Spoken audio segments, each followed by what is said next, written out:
Turčianskych Teplíc. Je maliar, grafik, kresliar, ilustrátor aj výtvarný pedagóg Mikuláš Galanda. Za svoj krátky, iba 43-ročný život v prvej polovici 20. storočia sa stal spolu s Ľudovítom Fulom zakladateľom slovenského moderného umenia. Ako umelec spájal novátorstvo s tradíciou, prebásňoval skutočnosť, využíval línie a svetlo, čisté farby a tvarové abstrakcie. Práve to dokazuje jeho komorná, figurálna, poetická a lyrická tvorba. Vytvoril 100 malieb, 200 gratík a 400 krezieb a ilustrácií. Rodný dom Mikuláša Galandu sa stal kultúrnou pamiatkou. Mesto ho oficiálne otvorilo 21. marca 2002 výstavou jeho výtvarných diel pod názvom Odkaz Mikuláša Galandu pre 20. storočie.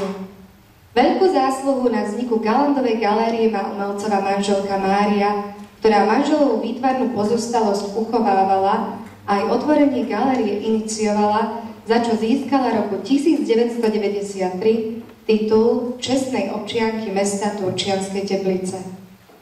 Mikuláš s Máriou uzavreli manželstvo roku 1932. Bolo naozaj šťastné, ale krátke, iba 7-ročné.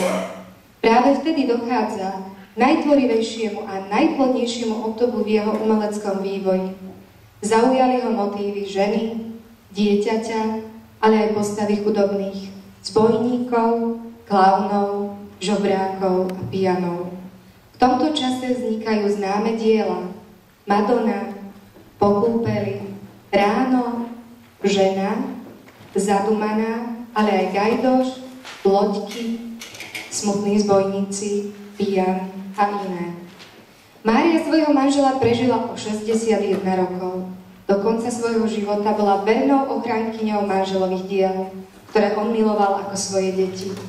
Boli vystavené v Prahe, v Benátkach, v Ljubljane, v New Yorku, Paríži, Moskve a Leningrade.